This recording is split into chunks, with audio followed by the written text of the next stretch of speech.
बिस्मिल्लाहिर्रहमानिर्रहीम, अस्सलामु अलैकुम नाज़रीन, आप देख रहे हैं the last hour with Yasir Rashid. नाज़रीन, मईशत का पहिया चल चुका है, कारोबार के जिस्म में रूह फूंकी जा चुकी है, ज़िंदगी हरकत में आ चुकी है। अब मामलात कुछ बेहतर होंगे और ज़िंदगी सहल हो सकेगी, लेकिन ये सब कुछ मशरूत था SOP पर अमल दरामद से। लेकिन मौजूदा सूरत हाल कुछ और दिखाई देती है। अगर आज बाज़ारों का रुख करके आम आवाम का हालात देखते, वहाँ पे जमे गफ़ीर देखते, तो इंसान सर पकड़ कर बैठ जाता कि क्या ये SOPs पर अमल दरामद है। हमारी आवाम SOP नामी चिड़िया या ऐसी किसी भी पहेली को नहीं जानती। SOP होते क्या है, SOP पर अमल दरामद किस तरीके से करवाया जाता है, ये किसी को कुछ नहीं पता। हमारी आवाम को जिस बात से रोका जाए, हम वही काम ज़्यादा करते हैं। हमें ऐसी कौम बनने में भी बहुत वक्त लगेगा कि जो देखती है कि अगर स्कूल की वैन खड़ी है तो वहाँ से कोसों फरलांग दूर ही दूसरी गाड़ियाँ रुक जाती हैं, तब तक के लिए कि जब तक बच्चे स्कूल या घर में दाखिल नहीं हो जाते। हम ऐसी कौम बनने में बहुत वक्त लगाएंगे कि जहाँ पर अगर एक शख्स मोटरसाइकिल पर सवार है और किसी वजह से उसका सामान सड़क पर गिर जाता है तो 20 से 25 गाड़ियाँ फ़ौरन रुक जाती हैं, ड्राइवर सीटों से बाहर निकलते हैं और वो सामान समेट कर उस मोटरसाइकिल वाले के हवाले किया जाता है और फिर ट्रैफिक बहाल होती है। आज की अगर सूरत हाल देखी जाए तो गलियों में, बाज़ारों में इतना रश है कि आम दिनों में उतना नहीं होता। इस सब इशू पर बात करने के लिए मुसर्रत जमशेद चीमा, तर्जुमान पंजाब हुकूमत, वो हमारे साथ मौजूद हैं। हसन मुर्तज़ा, पाकिस्तान पीपल्स पार्टी से इनका ताल्लुक़ है, हसन मुर्तज़ा साहब हमारे साथ मौजूद हैं। और सीनियर सहाफ़ी राना अजीम हमारे साथ मौजूद हैं। आप सबका बहुत शुक्रिया। मैडम, आपकी जाने पहले आऊँगा। मुसर्रत साहिबा, इस वक्त जो हुकूमत ने डिसीजन ले लिया, वो हुकूमत ने तो मुल्क की मईशत को देखते हुए डिसीजन लिया, कारोबारी हलकों के मुतालबात को देखते हुए फैसला किया, लेकिन SOPs पर अमल दरामद करवाना ये एक तो कारोबारी हलकों की भी जिम्मेदारी थी, फिर फ़र्द वाहिद की भी ये जिम्मेदारी थी कि वो SOPs पर अमल दरामद को यकीनी बनाए। लेकिन अगर SOPs पर अमल दरामद नहीं होता तो फिर सख्ती से एक्शन क्या लिया जाएगा दुकानें सील करने के अलावा? बिस्मिल्लाहिर्रहमानिर्रहीम।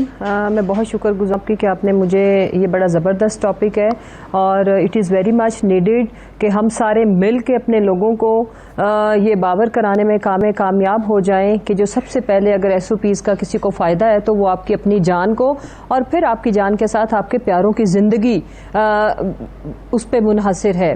और इसमें जो बड़ी इम्पॉर्टेंट चीज़ है जो आपने हाईलाइट की कि देखें, गवर्नमेंट ने ना चाहते हुए बहालते मजबूरी, क्योंकि दुनिया की सारी इकोनॉमीज़, आज की जो मैं रिपोर्ट देख रही थी कि आहिस्ता आहिस्ता करके सारी दुनिया लॉकडाउन से बाहर आ रही है और उन्हें आना पड़ रहा है। उसकी वजह यह है कि कोविड-19 जो है ये 2020 पूरा भी लग रहा है, इसमें लगेगा। ये WHO की जो रिपोर्ट है और ये 1 साल से 1.5 साल का अरसा तो अभी इनिशियली बताया गया, टाइम इससे ज़्यादा भी लग सकता है। लेकिन उसमें जो हमारी अपील है तमाम ताजिर कम्युनिटी से, जिनके कहने पे हमने ये SOPs के साथ कंडीशनल हमने ये चीज़ों को, जहाँ पे छोटी मार्केटें और जो चीज़ें हमने खोली हैं, कि अगर अमल दरामद नहीं होता तो इसमें तो कोई दूसरी राय नहीं है। इसमें 2 तरह के चांसेस हैं। एक ये कि एक तो लोकल स्प्रेड फैलेगा, दूसरा उसके साथ कि फिर गवर्नमेंट जो है, गवर्नमेंट कभी भी अगर लोकल स्प्रेड बढ़ती है और हमारे आवाम और ताजिर हजरात SOPs को फॉलो नहीं करते तो हमें ये ना चाहते हुए भी जो हमारे फैसले इनको रिवर्स करना पड़ेगा।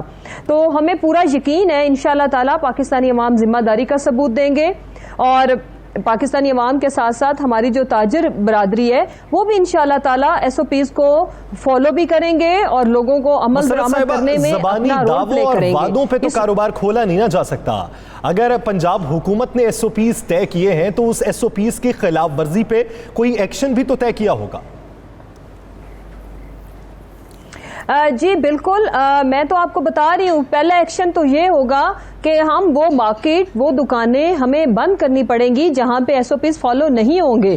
पहला तो ये हो गया। और ये बेसिकली जिस तरह जिस लेवल की, जिस नौयत की कानून की खिलाफ वर्जी की जाएगी, उसी नौयत की लोगों को खमियाजे भुगतने पड़ेंगे। उसमें जैसे दफा 144 अब चुके नहीं रही, अब हमने एक तरह से ईज आउट किया है, लेकिन ये याद रखना पड़ेगा अवाम को भी एंड ताजिर कम्युनिटी को भी कि जिन इलाकों में हमने ईज किया है वहीं उनको लोगों ने दुकानें खोलनी है। और जहां पे आपको पता है कि जो बड़े शहर हैं, जैसे हम लाहौर की बात करें, फैसलाबाद, गुजरांवाला, गुजरात, पिंडी, मुल्तान, यहाँ पे चूंकि लोकल स्प्रेड भी ज्यादा थी तो यहाँ पे हम उस लेवल की रिलैक्सेशन नहीं दे पाए। लेकिन वो शहर जो कोविड फ्री थे, 15 से 20 इजला बनते हैं पंजाब के, जहाँ पे इक्का दुक्का केसेस थे या अगर कहीं केसेस थे तो वो 10 से नीचे की तादाद थी, वहां पे हमने ज्यादा बेहतर वाली रिलैक्सेशन दी है।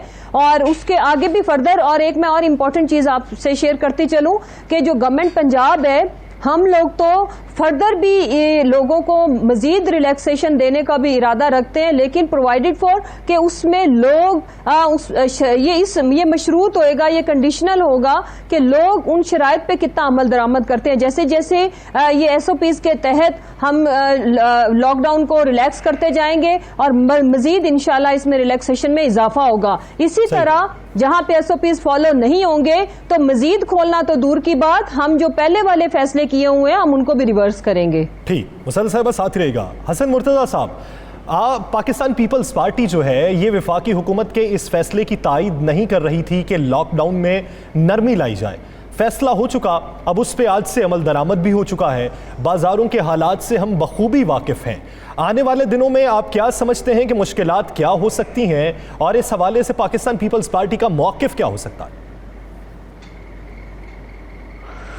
बहुत शुक्रिया जी। देखें, जैसे अभी मुसर्रत बात कर रही थी और कह रही थी कि अगर एसओपीज़ को फॉलो ना किया गया और इसी अगर ताजर तंजीमों ने और अवाम ने अगर वो एसओपीज़ फॉलो ना किए तो हम ये रिवाइज़ भी कर सकते हैं, और अगर उन्होंने बेहतर किया तो हम इसे खोलेंगे, मज़ीद जो है वो रिलैक्सेशंस देंगे। पाकिस्तान पीपल्स पार्टी कभी भी अवाम को रिलैक्सेशन देने में और इन बंदिशों को ख़त्म करने के ख़िलाफ़ नहीं रही। हमारा एक मौक़िफ़ है कि पूरी दुनिया के अंदर जिस जगह पे भी ये कोविड-19 आया है वहाँ पर लॉकडाउन के अलावा उसका कोई हल नहीं निकला। और जब सारी लॉकडाउन के बाद जब पीक आई और फिर वो कौमें आहिस्ता आहिस्ता जो है वो खुलने लगी और उनकी बंदिशें कम होने लगी और जैसे बीमारी का जोर टूटा, वायरस पे जैसे जैसे काबू पाया गया, उन्होंने बंदिशें खोली, इसमें कोई शक नहीं है। लेकिन हमारे पास जो है वो अभी तो स्टार्ट हुआ है जी। कोविड-19 अब जो है वो पीक की तरफ अभी जा रहा है। हर रोज़ जो है वो केसेस जो बढ़ रहे हैं। आज भी लाहौर के अंदर मेरे ख्याल में 1500-2000 केसेस मेरे सुनने में आया है कि रिपोर्ट हुए हैं। तो जब कोविड बढ़ रहा है तो उस वक्त हमें ये बंदिशें जो हैं ये नरम नहीं करनी चाहिए थी हमारी। आज मैं सुबह गुजरा हूँ नहर के ऊपर, तो पूरी नहर भरी हुई थी बच्चों से, बड़ों से, यहाँ तक कि ख़वातीन भी मैंने वहाँ देखी नहर पे, कोई कपड़े धो रही है, कोई नहा रही हैं।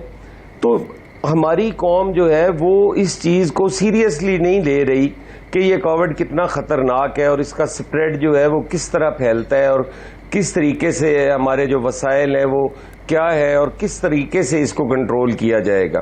इसका हल सिर्फ जो था वो लॉकडाउन था। सही। राना साहब, इस वक्त मुसर्रत साहिबा ने ये बात की कि बहुत से शहर ऐसे हैं कि जहाँ पे लॉकडाउन में नरमी नहीं की गई, जहाँ पे स्प्रेड ज़्यादा था। लाहौर का भी जिक्र हुआ और दीगर बड़े शहरों का भी जहाँ पे केसेस की तादाद ज़्यादा है। आप और मैं बखूबी जानते हैं कि लाहौर का जो मेन मार्केट अगर कहा जाए मोबाइल्स की तो वो हाल रोड है, और अगर कपड़े की या दीगर अशिया की तो वो इचरा मार्केट है। ये दोनों मार्केटों में रश से भी आप बखूबी वाकिफ़ हैं। आज हमने अपने टीवी चैनल्स पे ये बहुत सी वीडियोस दिखाई हैं, आज मौजूदा हालात दिखाए हैं कि वहाँ पे एसओपीज़ की खिलाफ वर्जी हुई है, अवाम का जम्मे गफ़ीर वहाँ पे देखने में आ रहा है। अगर तो ये वहाँ पे सख्ती के बावजूद इतना रश है तो जिन जगहों पर सख्ती नहीं है इतनी, वहाँ पे सूरत हाल क्या होगी? यस सर, मुझे तो समझ नहीं आ रही कि मेरी बहन भी कह रही है और हसन साहब भी कह रहे हैं, हम भी चाह रहे हैं कि कारोबार खुले, पाकिस्तान इस बीमारी से निजात मिले। लेकिन मुझे ये हमने तो बता खुद दें, इसमें कोशिश की है, मुझे ये तो बता दें कि एसओपी के मुताबिक कौन सी लाहौर की मुझे 5 बड़ी मार्केटें बता दें, 5 ऐसे प्लाजे बता दें, शॉपिंग मॉल बता दें जो बंद हैं। मैं कह रहा हूँ लाहौर के, मैं लाहौर शहर की बात कर लेता हूँ, छोड़ देते हैं पूरे पंजाब। लाहौर शहर के 5 ऐसे मॉल्स दिखा दें मुझे जो आज बंद थे। ये कहा गया ना बड़े शॉपिंग मॉल्स बंद रहेंगे, छोटा कारोबार खुलेगा। आज पूरा लाहौर खुला था, आज पूरा पंजाब खुला था, सिंध के अंदर भी सेम यही पोजीशन थी, केपीके के अंदर भी यही पोजीशन थी। देखिए हुकूमत ने, चाहे वो किसी सूबे में किसी की भी है, उन्होंने अपने ताईं सारा कुछ कर दिया। लेकिन बदकिस्मती ये है कि ना ट्रेडर्स ने आज तावन किया, ना आम शहरियों ने तावन किया। अगर किसी जगह पुलिस पकड़ने गई है तो आपको पता है कि वहाँ पर पुलिस के साथ हाथापाई हुई है। अगर किसी जगह कोई ज़िली हुकूमत के लोग गए हैं तो उनके साथ हाथापाई हुई है।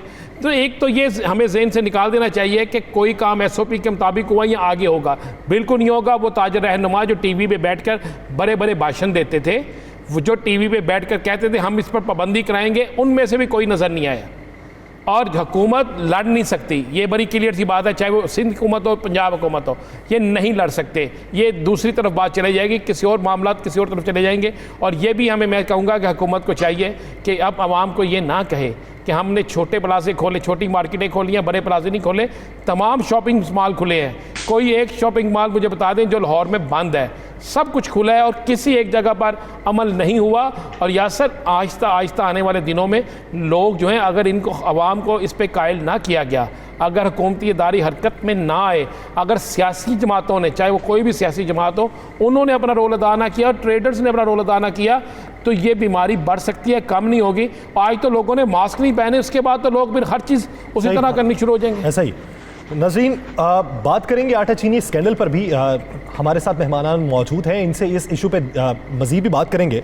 लेकिन यहाँ पे हमें ज्वाइन किया है जावेद विर्क, सदर अंजुमन ज़मींदारान पंजाब। बहुत शुक्रिया विर्क साहब इस हवाले से अपना वक्त देने के लिए। विर्क साहब, क्या इन दिनों फिर से कोई बहरान का खदशा पेश नज़र है, क्योंकि आटे की कीमत में बढ़ाव करने के लिए भी डिमांड सामने आ रही है कि कीमत को बढ़ाया जाए? इस दफ़ा इन्होंने अच्छा इंतजाम किया है, ज़्यादा इन्होंने मरकज़ बनाए हैं, जिससे ये बेहतर हुआ है। लेकिन जो इन्होंने असल दो मसला है ना, वो ये जो इन्होंने चक्की सिस्टम बनाया हुआ है, ये पुराने लाइसेंस हैं और लाइसेंस उनको कैसे बनाए हैं, उन्होंने कितने बनाए, उनको मिल नहीं रहा। गंदम का कंट्रोल इस दफ़ा बेहतर है, उसको मजीद बेहतर किया जा सकता है। ये सेंटर खरीदारी के सेंटर है, वो ज़्यादा करें। दूसरा ये बात है कि जो ज़मींदार इस दफ़ा जा रहे हैं, वो जिनके पास अपने ट्रक नहीं है, अपने मसबे नहीं है, तो 3 दिन बाद उसके नंबर आ रहे हैं, उनको वो खर्चा भी बढ़ रहा है। पहले से बेहतर है। पिछले सालों में 1100 गंदम की कीमत थी, यहाँ 1300 थी, तो मार्केट में वो 1000 ले रहे थे आड़ती। इस दफा 1400 तो मिल रहे हैं। लेकिन जो इनको लाइसेंस दिया हुआ है वो भी चेक करें कि 2 नंबर आदमी लाइसेंस लिया, गंदम कोई खरीदा है, लाइसेंस तो पास है नहीं। तो विरक साहब, अगर लाइसेंस किसी और के पास है, गंदम कोई और ख़रीद रहा है, और अब तो फ्लोर मिल्स वाले कह रहे हैं गंदम महंगी है, हमें आटा महंगा बेचना पड़ेगा, तो क्या ज़मींदार को कुछ मिल रहा है इस पर? ज़मींदार को बचत हो रही है? वही है ना जी, ज़मींदार को बाहर मिल रहा है 1600 मन, लेकिन गवर्नमेंट ने इस तरह, शुक्र है कि गवर्नमेंट ने 1400 खरीदारी की है। पहले तो गवर्नमेंट खरीदारी करती थी मंडियों से, ज़मींदार मंडी में जाता था, अपने आड़ती के पास 5000 रुपये में मन बेच देता। इस दफा गवर्नमेंट ने किया, पूरा 1400 मिल रहा है, तो 1400 भी ऐसे ही है। आपको पता है गन्नम में खर्च बहुत होता है। दूसरा हमें खाद 2 नंबर मिलती है, जो दवाई है कीड़े मार दवाई वो भी 2 नंबर मिलती है। इनको जो यूनियन कौंसिल पे आएंगे तो और अच्छा इंतजाम होगा, लोगों को आटा सस्ता मिलेगा। अगर ये जैसे लेकिन अभी जो सेंटर्स बनाए गए थे वहां पे भी आवाम का रश नहीं कुछ दिखाई दिया जी। ऐसा हुआ है कि नहीं, जहाँ देखे ना, मैं उधर शिवपुरा मंडी में बेची मैंने कनक, 2 दिन बाद मेरे नंबर आता था, 2 दिन मेरा ट्रक उधर ब्लॉक रहता था। सही। बाकी जो इन्होंने इंतजाम ज्यादा सेंटर बनाया उसकी वजह से रश कम था। आप कहते हैं कि ये 2-2 दिन जो ट्रक खड़ा रहता है उसकी पेमेंट भी आपको पड़ती है, जिसकी वजह से किसान जो है और ज़मींदार जो है वो बेचारा बचत की बजाय बड़ी बामुश्किल अपनी जमा पूंजी जो है बचाने में कामयाब होता है। बिल्कुल ऐसे ही होता है। तो इस दफा आटे के रेट में इजाफा होगा? अगर होगा तो 1 मन के पीछे कितना होगा? देखना 2 दिन का तो उसको किराया पड़ गया, 2000 रुपया किराया लिया उसने, 2 दिन का किराया 2000 पड़ गया। सही। विर्क साहब साथ ही रहिएगा। मुसर्रत साहिबा, आटा चीनी पे बात हो रही है तो आटा चीनी स्कैंडल पे भी थोड़ी सी बात कर लेते हैं। अभी तक उसकी जो फॉरेंसिक रिपोर्ट थी वो तो लेट हो चुकी है। आने वाले दिनों में इस हवाले से क्या आवाम को हकाइक देखने को मिलेंगे? क्या रिपोर्ट पब्लिक होगी? सुनने में तो ये आ रहा है कि रिपोर्ट पब्लिक ना करने का फैसला किया गया है। नहीं, मैं इस पे आपको आंसर करती हूँ, ऐसा बिल्कुल नहीं है। लेकिन मैं पहले अभी जो मेरे भाई थे यहाँ पे आपके साथ जो ये गंदम की खरीदारी पे बात कर रहे थे कि 436 मकामात पे जिन लोगों ने ये जो फेक लाइसेंस कह रहे हैं या जो गलत तरीके से जिन्होंने ज़ख़ीरा अंदोज़ी की, कोई 33,000 टन जो गंदम है हमने वो बावर कराई और उनके खिलाफ कार्रवाई भी की और मुकदमात का इंदराज भी हुआ। इस दफ़ा ये बात बिल्कुल बजा है कि बहुत बेहतर इंतजामात हैं, लेकिन इसमें मज़ीद बेहतरी की गुंजाइश है। बिल्कुल इंशाल्लाह नेक्स्ट टाइम। और हमने जो अच्छी चीज़ है वो ये है कि तकरीबन पंजाब हुकूमत ने 70% अपनी गंदम जो है प्रिक्योर कर ली है। हमारा जो इस साल का टारगेट है वो कोई 45 लाख मेट्रिक टन का था, जिसमें से हमने कोई 31 लाख मेट्रिक टन अल्हम्दुलिल्लाह अभी तक हमने प्रिक्योर कर ली है और ये कोई टोटल का 70% बनती है। लेकिन जो आने वाले वक्त में इंशाल्लाह हम सेंटर इससे भी ज़्यादा मज़ीद बनाएंगे ताकि किसान को ऐसे ही फील हो, ही इज़ राइट, कि यूनियन काउंसिल लेवल तक अगर प्रिक्योरमेंट चली जाती है तो फिर किसान की बचत मज़ीद बेहतर हो जाएगी और बड़ी और आसानी के साथ। इस दफ़ा अल्हम्दुलिल्लाह किसी भी जगह पे बारदाने की शिकायत नहीं आई और किसान को मंडियों में जाके कम कीमत पे नहीं बेचना पड़ी, तो हमारे लिए ये बड़ा खुशाइंद है। लेकिन फर्दर हम इसको मजीद जितने भी हमें चीज़ें रिपोर्ट होएंगी हम उनको अगली दफ़ा इम्प्रूव करेंगे। अब रहेगी बात, आपने जो जिस रिपोर्ट का जिक्र किया, देखें दो बातें, उसमें हुकूमत की नीयत पे किसी को शक इसलिए नहीं होना चाहिए कि अगर हुकूमत इसमें बदनीति करना चाहती तो कर सकती थी। ये वो मुल्क है जहाँ पे पूरे के पूरे प्लाजे जला दिए गए, LDA प्लाजा जला, रिकॉर्ड जल जाते थे, बंदे मार दिए जाते थे। प्राइम मिनिस्टर इमरान खान साहब से आप सेल्फ अकाउंटेबिलिटी की भी तवक्को रखें और ये भी रखें कि जो भी रिपोर्ट आएगी वो हकाइक पे ना सिर्फ मबनी होगी बल्कि उसके आगे मजीद उसमें कोई बहाम नहीं रहेगा। कोई ये अपने आप को नहीं कह सकेगा कि आई वॉज इनोसेंट तो मुझे फिक्स किया गया, या कोई उसमें शुकूको शुबात जितने हो वो ख़त्म हो के वो कम करके आए, नताइज सामने आए तो वो और ज़्यादा बेहतर है। वो किसी को शिकायत का मौका नहीं रहता। और जहाँ तक रहेगी बात, आप पाकिस्तान तहरीक इंसाफ की गवर्नमेंट से किसी भी किस्म की इस चीज़ की तवक्को ना रखें कि वो किसी चीज़ की पर्दापोशी करेंगे। उसमें जो लोग भी मुलविस पाए गए इंशाल्लाह उनके खिलाफ कार्रवाई भी होगी और उनके नाम भी मंजर आम पे आएंगे। ठीक, राना साहब अब तक क्या पेशरफ्त हो सकी है? लेकिन ये मेरी इतला के मुताबिक ये रिपोर्ट आएगी और मेरा ख्याल है ज़्यादा से ज़्यादा अगले ईद से पहले ये रिपोर्ट आ जाएगी और ईद से पहले किसी को कहते हैं ना कभी कहीं खुशी कहीं गम, यही हिसाब होगा। और इस रिपोर्ट में मत सोचें कि बहुत से चेहरे बेनकाब नहीं होंगे, बहुत से चेहरे बेनकाब होंगे और कई ऐसे चेहरे भी बेनकाब होंगे जो अब तक मिठाइयाँ बांट रहे थे, हो सकता है कि उनके लिए ये गमी की खबर हो। कितने लोगों के लिए हो सकती है? ये है कोई 13 के करीब लोग हैं। 13 के करीब? जी बिल्कुल, ये 13 के करीब। मुसरत साहिबा कितने हकायक हैं इसमें? राना साहब ने बजा फरमाया कि हमारे लोग ना वाकई सही बात है, आधी खबर सुन के तो खुशियां मनाना शुरू कर देते, जब पूरी खबर आती है तो फिर वो जो लड्डू खाए होते हैं वो फिर उनके बदहज़मी में तब्दील होते हैं। हमने देखे फिर माजी में जितने भी फैसले आए तो वो बात इनकी बजाय, I totally agree with him कि रिपोर्ट को आने दें, पूरे फैसले को सामने आने दें। इंशाल्लाह आवाम को और मीडिया को किसी को मायूसी नहीं होगी। अवाम के सामने ये सब लोग आएंगे जो इस सब में मुलव्वस पाए गए। राना साहब कोई बात करना? मैं कह रहा हूँ हसन मुर्तज़ा साहब बताएं, पंजाब में इनकी बड़ी गहरी नज़र है, वाकई ये गंदम के जो मामला है ठीक गए हैं हसन साहब इस वक्त? देखें जी, जहाँ तक गंदम का ताल्लुक है, ये तो जब कम होती है उस वक्त रेट भी अच्छा मिलता है, उस वक्त गवर्नमेंट जो है वो घरों से भी निकाल के लाती है और वो गंदम जो है बेहतर बिक जाती है।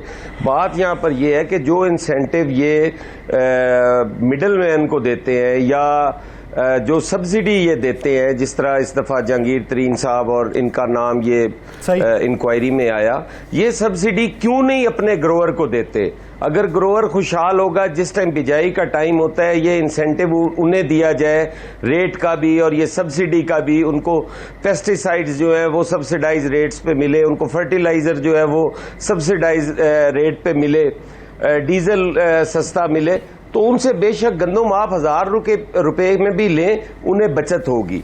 आज जो गंदम हम 1400 रुपए में भी बेच रहे हैं वो गंदम पर एकड़ के हिसाब से काश्तकार को आज भी नुकसान में वो जा रहा है। आप अगर उसकी जमीन का ठेका निकालें, उसकी जमीन की जो बिजाई है, जो उसकी बर्दाश्त है, उसको अगर आप देखें तो आज भी काश्तकार को गंदम में कुछ नहीं बच रहा। और जिस वक्त तक काश्तकार खुशहाल नहीं होगा उस वक्त तक आप गंदम मुल्क में खुशहाल खुद नहीं हो कफील सकता। नहीं यानी हो अगर सकते। रिलीफ देना है तो एक- किसान को बाकायदा रिलीफ दिया जाए, मिडल मैन को रिलीफ ना दिया जाए। किसान को रिलीफ मिलेगा, काश्तकार खुशहाल होगा तो मुल्क खुशहाल होगा। बहुत शुक्रिया हसन मुर्तज़ा साहब, और इसके साथ साथ मुसर्रत जमशेद चीमा साहिबा और जावेद विर्क साहब इस हवाले से अपना वक्त देने के लिए। नाज़रीन, दीगर इश्यूज़ पर बात एक शॉर्ट ब्रेक के बाद।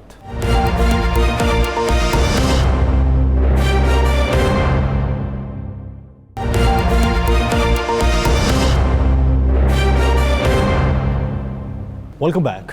नाज़रीन, भारत ने बड़ी बेशर्मी और ढिठाई से पिछले कुछ दिन पहले होने वाले बलूचिस्तान में हमले का एतराफ़ कर लिया है और उसमें मुलव्वस होने का एतराफ़ किया है। भारतीय रिटायर्ड फ़ौजी वहाँ के नेशनल टीवी पर बैठकर ये बड़े फ़ख्रिया अंदाज में बात करें कि हमारे पाकिस्तान में रवाबित हैं और वहाँ पर जो होने वाली तखरीबी कार्रवाइयाँ हैं उसमें हमारा हाथ है, तो शर्म का मकाम है कि आप दूसरे मुल्क में अमन वाले माहौल को सबूताज करने के लिए उसमें मौजूद अनासर से अपने रवाबित का बड़ी फ़ख्रिया अंदाज में एतराफ़ करते हैं और दुनिया को ये बताते हैं कि हम कितने अमन पसंद कौम हैं। ये आपका अमन वाला चेहरा है, ये है सेकुलर स्टेट के बासी का रवैया। अनवारुल हक काकड़ साहब सेनेटर हैं बलूचिस्तान से, उन्होंने हमें ज्वाइन किया इस इशू पे बात करने के लिए, और नवाबजादा गोहराम बुगटी हमारे साथ मौजूद हैं। बहुत शुक्रिया नवाबजादा साहब और काकड़ साहब इस हवाले से अपना वक्त देने के लिए। बुगटी साहब, आपकी जाने पहले आऊँगा। यानी एक शर्म का मकाम है एक ऐसे मुल्क के बासी के लिए कि जो सेकुलर स्टेट होने का दावा करे और साथ ही साथ वो ये भी कहे कि साथ वाले हमसाया मुल्क में जो तकरीब काराना सरगर्मियाँ हो रही हैं उसमें हमारा हाथ है। तो इनके रवाबित होते किससे हैं? देखिए, बिस्मिल्लाहिर्रहमानिर्रहीम। सबसे पहले आपने बहुत अच्छी बातें बोली हैं, लेकिन आप इसका गवाही देख सकें, आप देख लें कि कश्मीर में किस तरीके से ये जाहिलियत कर रहे हैं और किस तरीके के हालात चल रहे हैं। पिछले 8-9 महीने से पूरा कश्मीर लॉकडाउन में है। तो इससे ज़्यादा मेरे ख्याल में दुनिया के सामने क्या सबूत हम पेश करें। कश्मीर का हाल सबके सामने है, लेकिन जो एक रिटायर मेजर बैठकर टीवी के ऊपर खामखा बलोची कबाइल और बलोची सरदारों को जो जिस तरीके से वो बात कर रहा था, वो काबिल कबूल नहीं है जी। हम लोग बलूचिस्तान में रहने वाले पहले भी पाकिस्तान के लिए कुर्बानी दे चुके हैं और मजीद आगे भी देने के लिए तैयार हैं। हम तो चैलेंज कर रहे हैं जी, कम से कम अगली मर्तबा ऐसा टॉक शो हो इंडिया के अंदर, हम हमारे जो बलोच भाई हैं उनको भी आप बिठा दें, आप हमें दावत दें, हम अपना जवाब और अपना दिफा करना जानते हैं और अच्छे तरीके से जवाब भी देंगे जी उनको। सही। काकड़ साहब, जैसा कि वो दावा किया जा रहा है भारत से कि बलोचियों के साथ हमारे राब्ते हैं, पाकिस्तान में बसने वाला पाकिस्तानी जिस बलोची को जानता है या जिसके नाम के साथ बलोच लगा है उसे इस तरीके से जानता है कि वो वतन पे मर मिटने वाला है, उसके खून में जो हरारत है वो वतन पर जान कुर्बान करने के लिए है। तो कौन से बलोची हैं जिन्हें हम नहीं जानते वो जानते हैं? देखिए जी, जो बुनियादी फर्क है ना उसको समझने की जरूरत है। बुनियादी तौर पर हमें ये सवाल उठाना चाहिए कि कोई 3 ऐसे बलोच हैं जो मरने के बाद हिंदुस्तान के झंडे में दफन होना पसंद करते हैं। अगर वो हैं तो हमें बता दें। 30 लाख से बढ़ के कश्मीरी, 40 लाख, 80 लाख तमाम कश्मीरी वही हैं जो पाकिस्तान के झंडे में दफन होना पसंद करते हैं। ये बुनियादी फर्क जो इनसे हजम नहीं हो रहा। बाकी हम उनसे लड़े, वो हमसे लड़े, हमारे घर का मामला है। जो कश्मीर में हिंदुस्तान का है वो उनके घर का मामला नहीं है। उस घर पे हम दोनों का क्लेम है, हमारा भी और हिंदुस्तान का भी। देखेंगे कि इवेंचुअली क्लेम किसका ठीक साबित होता है। बाकी वो मिजोरम में, छत्तीसगढ़ में, दूसरी जगहों पे अपने लोगों के साथ क्या करते हैं उससे हमारा कोई लेना देना नहीं। ठीक। बुगटी साहब, जैसा कि इस वक्त सूरत हाल है, हम अपने वतन पर जान कुर्बान करने का दावा करते हैं। हम ये भी करते हैं कि कोई मैली आंख वतन की तरफ उठेगी तो वो आंख निकाल फेंकेंगे, कोई उंगली उठेगी तो वो हाथ ही उतार फेंकेंगे। तो जब हमारा जज्बा ऐसा है तो क्या हमारे जज्बे को मांद करने के लिए, हमारे अंदर फूट डालने के लिए ऐसे बयान जारी किए जाते हैं? देखें, वो हकीकत से, जो हकीकत कश्मीर में है उसको छुपाने के लिए ये बयान को डाइवर्ट कर रहे हैं बलूचिस्तान की तरफ। देखें, हमने इसलिए तो ये बयान दिया है कि जी आप बलूचिस्तान का फिक्र छोड़िए, आप कश्मीर में जो जाहिलियत कर रहे हैं उसके बारे में बात कर रहे हैं। और दूसरी ये बात है कि आपने बोला जी हम बलोच लोग हैं, हम अपने माँ बहनों का इज्जत रखते हैं और ये धरती हमारी माँ है, इसके लिए हम लड़ेंगे भी सही, मरेंगे भी सही। यानी हमारी जो जान है वो हमारे वतन पर ही कुर्बान है। राणा साहब, अगर भारत जो है वो पाकिस्तान में किसी भी तकरीबकारी में अपने मुलव्वस होने का एतराफ़ करे तो बड़े फ़ख्रिया अंदाज में करता है कि जैसे हमने बहुत बड़ा तीर मार लिया, लेकिन अगर पाकिस्तान वाले कश्मीरियों की अखलाकी हिमायत करें तो हम पर दहशतगर्दों के साथ रवाबित होने का इल्ज़ाम लगा दिया जाता है। देखें, बिल्कुल आपने दुरुस्त कहा, लेकिन यहाँ पर एक बहुत बड़ी बात काकड़ साहब ने कही और मैं समझता हूँ कि ये एक पूरी कौम की आवाज़ बन के उन्होंने कहा, काकड़ साहब ने और मुफ्ती साहब ने, दोनों ने, कि पाकिस्तान के अंदर, बलूचिस्तान के अंदर हर शहीद होने वाला शख्स जो है, जो दहशतगर्दी के वाक़े में शहीद होता है, जो अपने वतन के खातिर शहीद होता है, वो अपने आप को पाकिस्तानी परचम में लपेट कर चाहता है कि उसको दफनाया जाए, उसकी कब्र के ऊपर पाकिस्तानी परचम हो, उसके नाम के साथ पाकिस्तान का शहीद लिखा जाए। और कश्मीर के अंदर, मकबूजा कश्मीर के अंदर कोई एक कश्मीरी ऐसा नहीं है जो भारतीय परचम में लिपटना चाहे, कोई एक नहीं है, बल्कि वहाँ पर सारे पाकिस्तानी परचम लिपटना चाहते हैं। और भारत जो क्लेम करता है बलूचिस्तान के अंदर, देखें बलूचिस्तान के अंदर चंद एक उनके लोग मौजूद होंगे, वो बलोची नहीं होंगे, वो ना मिंगल होंगे, ना काकर होंगे, ना बलोची होंगे, ना बुख्ती होंगे, बल्कि उनका कोई मज़हब नहीं होगा, उनकी कोई बरादरी नहीं होगी।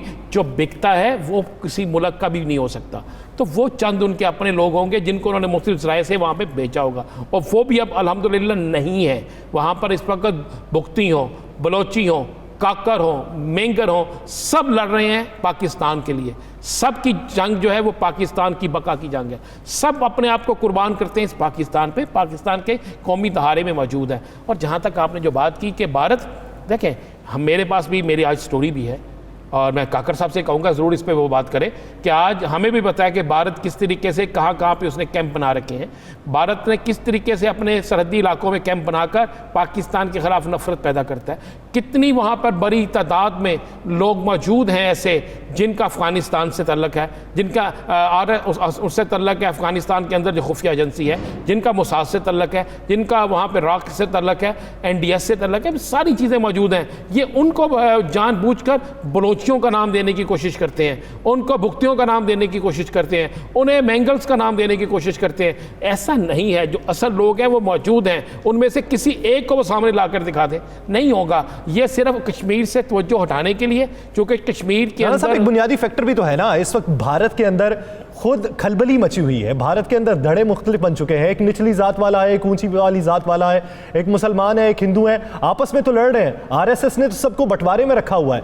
उसी बंटवारे का वो जो खुन्नस निकालने के लिए इस तरह के बयान दिए जाते हैं ताकि दूसरे मुल्क में भी अमन कायम ना रह सके, वहां पे भी कोई तकरीब काराना सरगर्मियां जारी करवाई जा सके, उनके भी हालात बिगाड़े जा सके।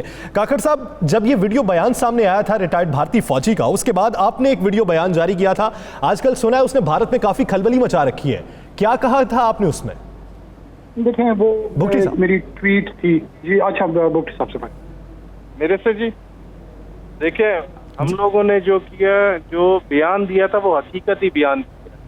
ये बैठकर मीडिया के अंदर एक इंजीनियर टॉक शो था जिसके अंदर आप देख सकते हैं कि बाकी जितने भारतीय जितने भी वहाँ लोग बैठे हुए थे उनके वॉइस ज्यादा थे, जो हमारे पाकिस्तानी भाई बैठे हुए थे उनके उन्होंने वॉल्यूम ही कम किए हुए थे। इससे ज्यादा इंजीनियर क्या चीज है? देखिए, वो सिर्फ शरारत कर रहे हैं भारत और हिंदुस्तान वालों में। आप ये देखें कि हिंदुस्तान के अंदर मुसलमानों के साथ क्या सलूक किया जाता है। उन्होंने कानून बदली कर आज तक जो अभी ताज़ा है, पिछले 6-8 महीनों के अंदर कितना तशद्दुद हो रहा है मुसलमानों के ऊपर। देखिए, हम लोगों के पास इधर पाकिस्तान के अंदर हिंदू, ईसाई, सारे मजहब के लोग आज़ादी से जी रहे हैं और हम समझते हैं कि हर मुल्क के अंदर यही हाल होना चाहिए। लेकिन माजरत के साथ इंडिया वाले, हिंदुस्तान वाले ये नहीं समझ रहे हैं। कश्मीर के अंदर मुसलमानों पे वहाँ जुल्म, अपने इंडिया के अंदर बाकी शहरों के अंदर मुसलमानों पे वहाँ जुल्म। ऐसे लग रहा है कि इनको मुसलमानों से शदीद नफरत है। अल्लाह ताला नफरत है, इसीलिए तो इस तरह का रवैया अपनाया हुआ है। काकड़ साहब, आपकी एक ट्वीट आजकल बड़ी इन है। जी, वो मैं बुनियादी तौर पे मैसेज जो कन्वे करना चाह रहा था उसमें यही था कि दोस्त और दुश्मन को पता होना चाहिए कि एक तो ये 1971 नहीं है, न ये ईस्ट पाकिस्तान है, और न इंशाल्लाह हम इसको बनने देंगे। क्यों मैंने ये कहा, एक तो पाकिस्तान की डिफेंस कैपेबिलिटी 1971 के मुकाबले में कई गुना ज्यादा है। दूसरी, इस वक्त पाकिस्तान जो एज अ सोशल और पॉलिटिकल एक्सपेरिमेंट के तौर पे गुजरा है, उसके अंदर नेशनल रेजिलियंस मौजूद है, और जो पाकिस्तानी आइडेंटिटी है वो 1971 की निस्बत मैं समझता हूँ बहुत मजबूत हो चुकी है। ये दो वो फोर्सेस हैं, एक सोसाइटल लेवल पर है, दूसरा स्टेट स्ट्रक्चर के लेवल पर है, जो हिंदुस्तान उसको शायद अंडर एस्टिमेट कर रहा है। ये वो वाला पाकिस्तान नहीं है। हमारे जैसे लोग ट्रांसफॉर्म होके आए हुए हैं, बहुत सारी इस जनरेशन के लोग हैं जो पाकिस्तानी आइडेंटिटी पे लड़ना भी जानते हैं, मरना भी जानते हैं और मारना भी जानते हैं। यानी ये वक्त वो नहीं है, पाकिस्तान काफ़ी बदल चुका है, हमारी सरहदें काफ़ी मजबूत हो चुकी हैं और भारत के अपने अंदर महंगाई का तूफान बरपा है, उसके अपने लोग खते गुर्बत के नीचे ज़िंदगी गुजारते हैं और फिक्र होती है उसे पाकिस्तान की। उसके अपने अंदर बहुत से लोग बंटवारों में बटे हुए हैं, ज़ातों में बांट दिया गया, उन पर तशद्दुद होता है, लेकिन फिक्र होती है पाकिस्तान की। इल्ज़ामात सारे पाकिस्तान पर और ख़ुद वो अमन का गहवारा कायम करने के लिए दुनिया भर में ढिंढोरा पीट रहा है। नाज़रीन, दीगर इश्यूज पर बात एक शॉर्ट ब्रेक के बाद।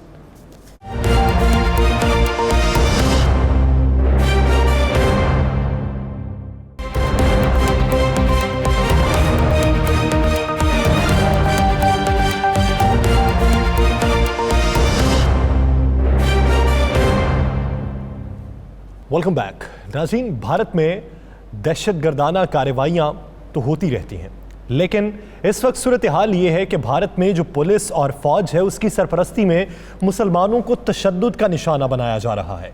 साथ ही साथ निचली ज़ात के जो अफराद हैं उन्हें भी तशद्दुद का निशाना बनाया जाता है। जहाँ पर पुलिस ने नाके लगाए होते हैं, पुलिस के जवान तो वहाँ पर तैनात होते ही हैं, साथ ही साथ उनके इंतहा पसंदाना कार्रवाइयों में मुलव्वस RSS के गुंडे भी होते हैं, जो हर आने जाने वाले निचली ज़ात वाले को तज़हीक का निशाना बनाते हैं, उन पर तशद्दुद भी करते हैं और सबसे ज़्यादा तशद्दुद अब तक मुसलमानों पर किया जा चुका है। पिछले दिनों कुछ वीडियोज़ भी सामने आती रहीं जो हम आपको गाहे बगाहे दिखाते रहे। गुंडे पुलिस की सरपरस्ती में दंदनाते फिर रहे हैं, तशद्दुद का निशाना बना रहे हैं और पुलिस उनके साथ उन्हीं लोगों को तशद्दुद का निशाना बना रही है जिनको तशद्दुद का निशाना बनाने के लिए वो उनके साथ नाकों पर मौजूद है। इसके साथ दूसरा रवैया ये भी सामने आ रहा है कि निचली ज़ात के जो फौजी हैं वो अपने ऊपर वाले ऑफिसर पर बरहम दिखाई देते हैं। इस हवाले से बहुत से वीडियोस भी सामने आई। राना साहब, इस वक्त सूरत हाल ऐसी है कि पूरी दुनिया में सबसे बड़ी सेकुलर स्टेट होने का दावा करने वाली भारतीय हुकूमत जब अपने ही मजहब की निचली ज़ात वालों को तहफ़्फ़ुज़ नहीं दे सकती, उन पर तशद्दुद करती है, तो ऐसे मुल्क में दूसरे मज़ाहिब वाले कैसे महफूज रह सकते हैं? देखिए यासर, एक बात तो आज मैं बिल्कुल अपने प्रोग्राम में यह कर दूं कि भारत टूट चुका है और भारत मज़ीद टूट रहा है। ये इसकी वजूहात बड़ी क्लियर सी है। भारत के अंदर जो मुसलमान रह रहे थे वो बहुत अरसा पहले तक भारत का साथ देते थे। पिछले दिनों जो एक बिल मंजूर हुआ उसके बाद मुसलमानों के साथ क्या हुआ आपके सामने है। मुसलमानों को सबसे ज़्यादा वहाँ पे मारा गया, सबसे ज़्यादा तशद्दुद का निशाना बनाया गया। और ये जो वीडियो हम देख रहे हैं ना, ये वीडियो किसी गांव की नहीं है, ये गुजरात की है, नरेंद्र मोदी के शहर की है, जहाँ का वो कसाई है, जहाँ का वो चाय बेचने वाला है। ये उस जगह की वीडियो है। इस वीडियो में ये क्या है, ये जिस शख्स को मारा जा रहा है ये एक मुसलमान है और ये घर से नमाज के लिए निकला है, तो वहाँ पर नाके पर पुलिस, फौज और RSS के गुंडे मौजूद हैं जो मिलकर इन्हें मार रहे हैं। आप देखें कि एक वर्दी में पुलिस एहलकार उसे मार रहे हैं, साथ कपड़ों वर्दी के बगैर जो RSS के गुंडे हैं सिविल कपड़ों में वो उन्हें मार रहे हैं और इस शख्स को जान से मार दिया गया। इस पर इतना तशद्दुद किया गया, इसकी टांगें तोड़ दी गई, इसके सर को मार दिया गया, इसके बाजू तोड़ दिए गए और जब यह जिंदगी की बाजी हार गया तो उसके बाद ये वहाँ पर अपने नारे लगाते हुए चले गए। पुलिस के तहफ़्फ़ुज़ में, पुलिस की मौजूदगी में, पुलिस के साथ मिलकर गुजरात के अंदर ये मुसलमानों के साथ खून की होली खेली गई। ह्यूमन राइट्स की तंजीमें खामोश है, इंटरनेशनल मीडिया खामोश है, भारत का अपना बकाओ माल मीडिया खामोश है और वहाँ पर हो क्या रहा है। ये तो एक तस्वीर आ गई कि मुसलमानों के साथ जो ये कर रहे हैं। मुसलमान नमाज पढ़ने नहीं जा सकते, अजान नहीं दे सकते, इफ्तारी का ऐलान नहीं कर सकते, सहरी का ऐलान नहीं कर सकते, अपना सामान बेचने नहीं जा सकते, अपने घर से बाहर नहीं निकल सकते और पाकिस्तान से ज़्यादा आबादी है वहाँ पे मुसलमानों की।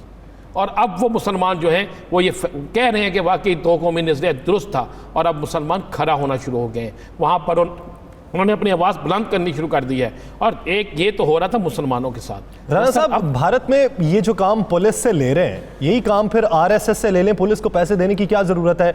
पुलिस डिपार्टमेंट का नाम तब्दील करके आतंक दल रख लें, क्योंकि काम तो तशद्दुद करना है या दंगे करना ही है। ये बिल्कुल इसी तरह यही हो रहा है ना। मुझे थानों के अंदर कौन बैठा है? थानों के अंदर कंट्रोल जब से नरेंद्र मोदी की हुकूमत आई है आरएसएस का है। वहाँ पर इंस्पेक्टर जिसका मर्जी हो, लेकिन कंट्रोल वहाँ के जो सेक्टर कमांडर होता है ना, इनका सेक्टर इंचार्ज होता है, उसका चलता है। वहाँ पर थानों में, नाकों पे, हर जगह पे उन्हीं की चलती है। आपने देखा नहीं, पिछले दिनों तो बड़ी चीज़ें वायरल हुई कि मसाजिद को जलाया जा रहा है, लोगों पर हमले किए जा रहे हैं, पुलिस दूर खड़ी होकर सूखी बांसुरी बजा रही है। तो आरएसएस के गुंडे सब कुछ कर रहे हैं, और जब मुसलमान उन पर चढ़ाई करते हैं तो पुलिस दरमियान में आ जाती है, फौज दरमियान में आ जाती है। ये बेसिक वर्दी में भी वही है, वर्दी के बगैर भी वही है, ये सारा कुछ हो रहा है। अच्छा, ये मुसलमानों के साथ तो ये असर हो रहा था।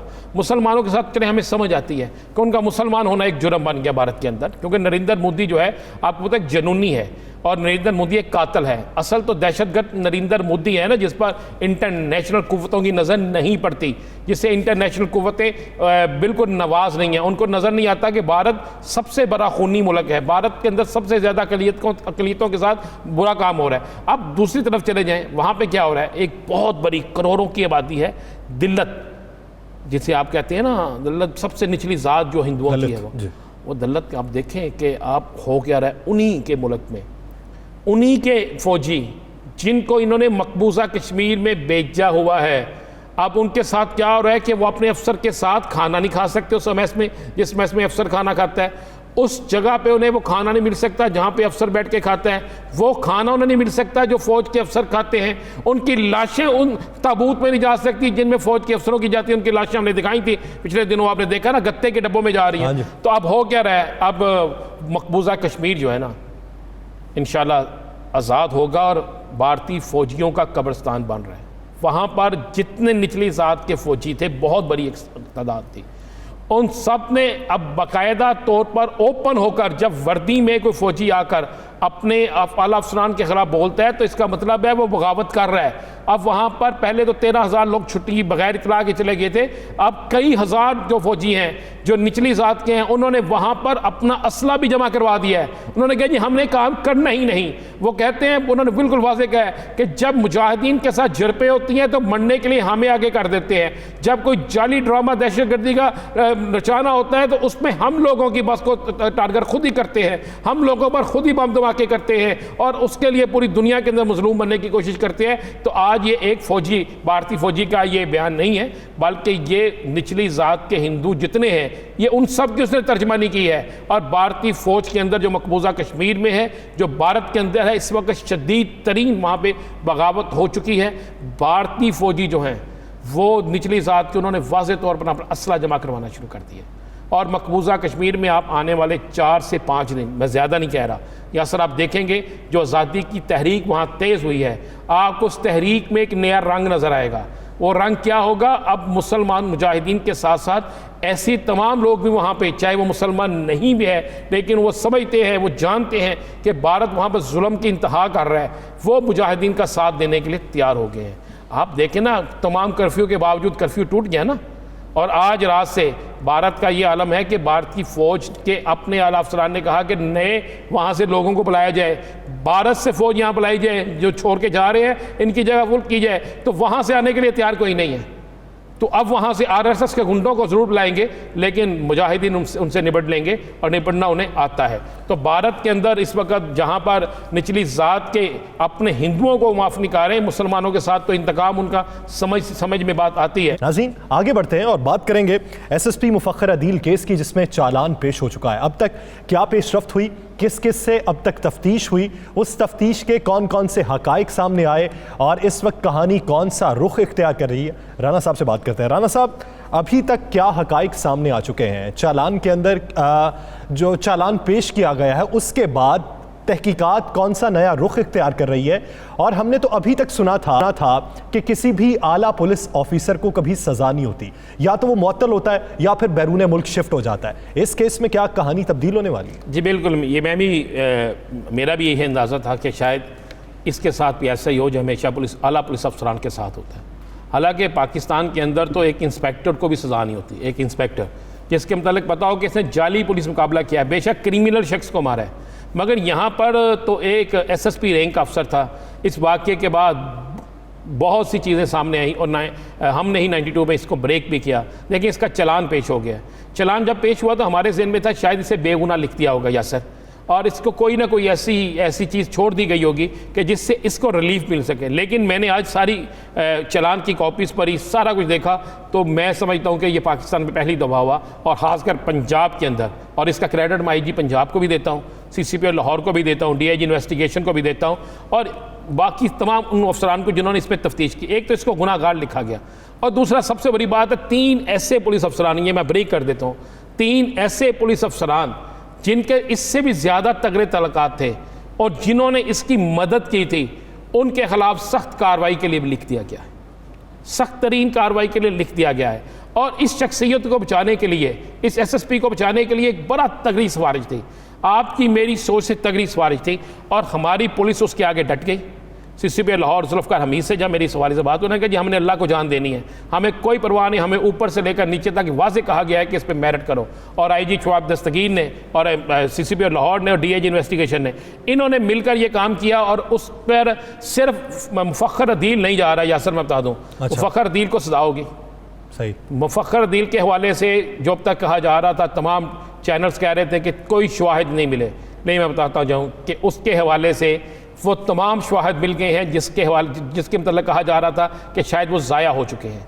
और उसके साथ साथ एक ऐसी वीडियो भी मिल गई है जिसने मुफख्खर अदील के पूरे केस में मुफख्खर अदील के लिए वो सख्त तरीन सज़ा के लिए बेहतरीन वो एज एक गवाह होगा, विटनेस होगी। और उसके साथ साथ 3 ऐसे पुलिस अफसरान हैं जिनमें से एक इस वक्त गिलगित बल्तिस्तान में तैनात हैं। राणा साहब, अगर ये वो भी सज़ा हो जाती है तो फिर तो पंजाब पुलिस में एक नया ट्रेंड सेट होने जा रहा हो गया। देखिए जी, मैं कह रहा हूँ कि इससे बढ़ के कोई नहीं कि पहली दफ़ा पाकिस्तान, पूरे पाकिस्तान में, मैं कह रहा हूँ, आपको याद है ना कराची में पुलिस मुकाबला हुआ और बड़ी एक्शन हुआ, क्या वो उस अफसर को सज़ा हुई? इस लाहौर शहर के अंदर, इस्लामाबाद में, पिंडी में, पेशावर में, कहाँ पुलिस मुकाबले नहीं हुए? किसी को सज़ा हुई? कभी किसी को सज़ा नहीं हुई। घरूने मुल्क जाते हैं, बाद में वापस आके हीरो बन जाते हैं। एक इंस्पेक्टर को सज़ा नहीं होती। ये तो SSP था, और SSP जिसके रूट्स बहुत ज़्यादा थे, SSP जिसने कत्ल भी फिल्माई अंदाज में किया और ऐसे तरीके से कत्ल किया कि कोई इसका सबूत ना मिल सके, लेकिन उसके बावजूद वो पकड़ा गया। और पकड़े जाने के बाद मैं फिर कह रहा हूँ, इस समेत 3 अफसर जो है वो बिल्कुल होंगे नौकरियों से फारिग, नहीं तो उनके खिलाफ सख्त तरीन कार्रवाई होगी। ये शख्स जो है इसकी नौकरी से इसे ख़त्म करने के लिए, बिल्कुल डिसमिस नहीं, इसको बिल्कुल ख़त्म करने के लिए कि ये इस काबिल ही नहीं है, बाकायदा ये भी लिख कर जा चुका है। और आने वाले चंद दिनों में, चले मैं एक और चीज़ बताता चलूँ कि आने वाले चंद दिनों में 6 पुलिस अफसर ऐसे हैं जिनके हवाले से मज़ीद इन्वेस्टिगेशन हो रही है कि वो पुलिस अफसरान जो हैं उनके किस किस तरीके से ऐसे ही कामों में रूट्स थे।